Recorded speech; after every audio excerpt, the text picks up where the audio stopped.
Chapter 1. The House Under the Snow. Winter came early to the town that year.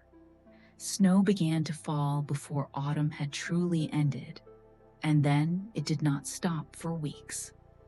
The streets sank into a white silence. People lowered their voices when they spoke, as if loud sounds were no longer welcome here. On the edge of town, beside the road leading into the forest, stood an old house. In winter, it looked even more abandoned. When snow covered its roof, the windows disappeared into the darkness as if the house itself no longer existed. But every morning, just before sunrise, the door of that house opened. An old man stepped outside. His hair was completely white, his back slightly bent, yet his eyes were still sharp. Beside him stood a young girl. She wore a thick coat. She tied her scarf the same way every day. No matter how cold it was, her face remained calm and distant. The old man looked at her and said the same words every morning. "Come back before it gets dark." The girl nodded. She never answered. She walked toward the town alone, leaving a single set of footprints in the snow. The townspeople noticed. At first, no one said anything. Then someone asked, "I thought that man didn't have a daughter." Someone else replied, "He did, but years ago." The sentence was always left unfinished because everyone remembered and no one wanted to say it out loud. The girl left every morning at the same time, just before sunrise, and she returned every night after complete darkness had fallen. No one ever saw her during the day. Not at the market, not in the streets, not in the town square. But in the evening, she could be seen walking back toward the house outside town. And that made people uneasy. One day, in the small grocery store, whispers turned into conversations. "I saw her last night," a man said. "She was walking past the cemetery." "The cemetery? At that hour?" "I swear," the man replied.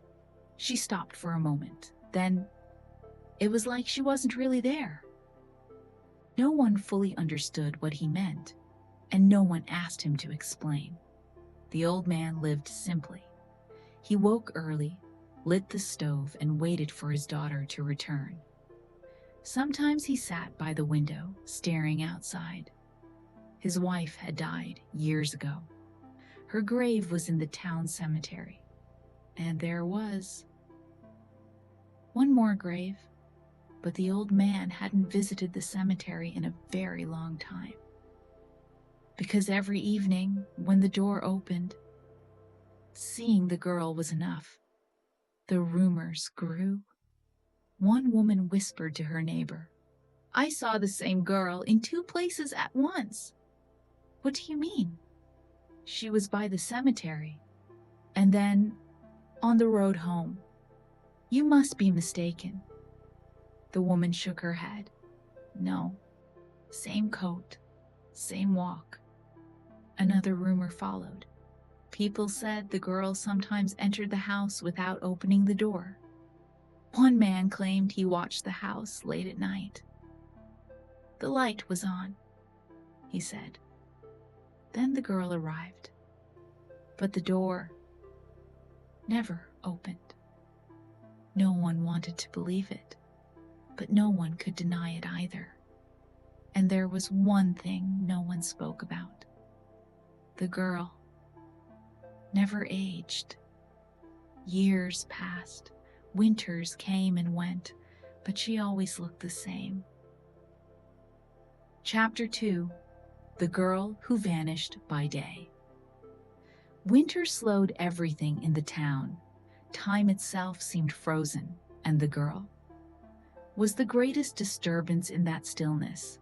No one saw her during the day, yet every morning before dawn, she walked toward the town. So, where did she go? One morning, the town's postman noticed something. As he passed near the cemetery at sunrise, thick fog clung to the ground. The girl was standing at the cemetery gate. The postman slowed. She turned her head slightly. Her gaze was strange. Not afraid, not surprised. It was as if she wasn't looking at him, but at the gravestones behind him.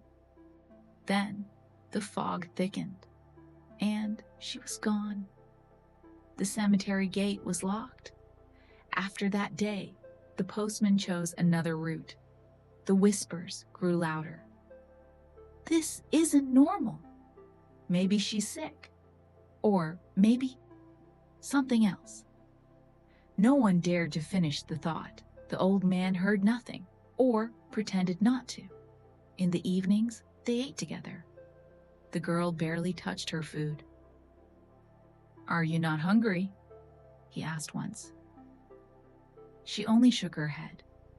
She sat by the stove, staring into the flames, as if remembering something burning deep inside them.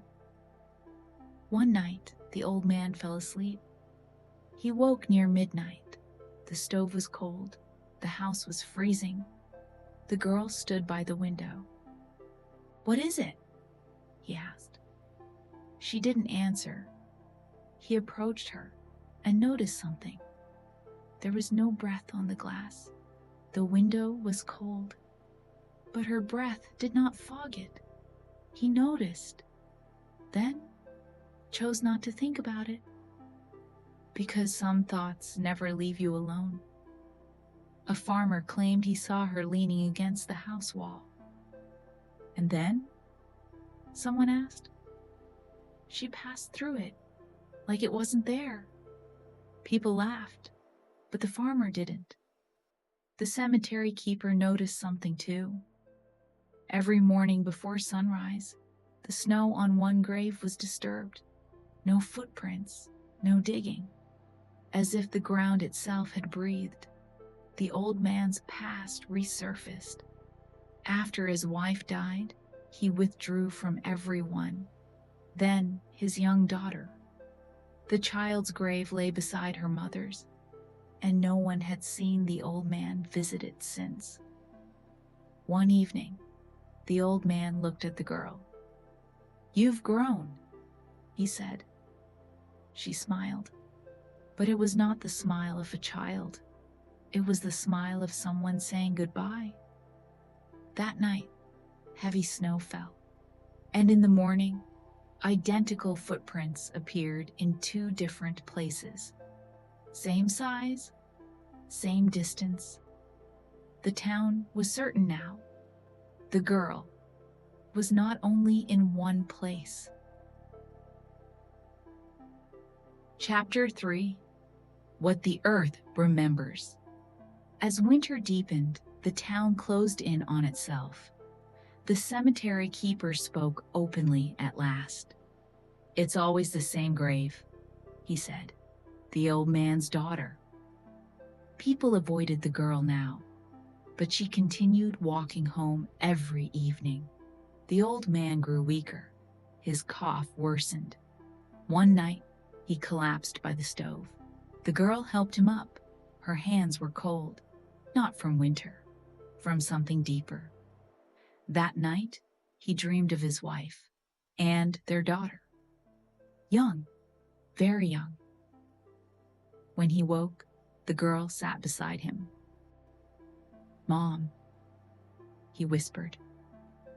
The rumors became impossible to ignore. People claimed to see the girl at the cemetery and at the house at the same time. The soil around the grave was always soft, as if it opened and closed each day. One evening, the girl returned late. "Some places," she said quietly, "are hard to leave."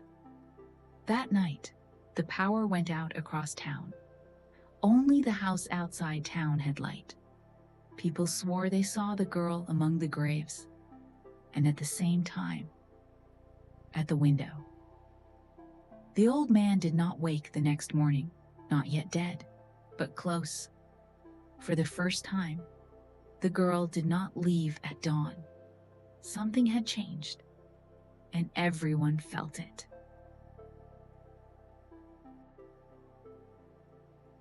Chapter 4. The final threshold, final.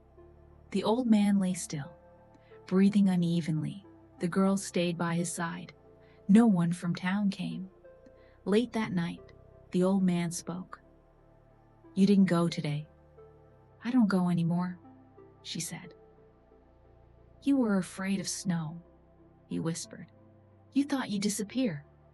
"Sometimes," she said, "footprints don't remain." That night, he dreamed again. His wife held his hand. Their daughter stood between them. "Let go," the woman said. When he woke, he finally looked at the girl and saw the truth. The same face, the same eyes, the child he buried years ago. "You," he whispered. "I know," she said. "It took too long." "You stay because I call you," he said. She nodded. "Every evening." Tears filled his eyes. "Don't go." "I can't stay much longer." Before sunrise, the old man took his final breath. That morning, no snow fell. At the cemetery, 2 graves were disturbed, side by side. Days later, people entered the house. The stove was cold, the bed empty. On the table lay a scarf tied neatly. At the window, 2 breath marks, one fading, one fresh. The house was never opened again. But on winter evenings, some claim they see 2 figures on the cemetery road, one old, one young, and before darkness falls, they disappear.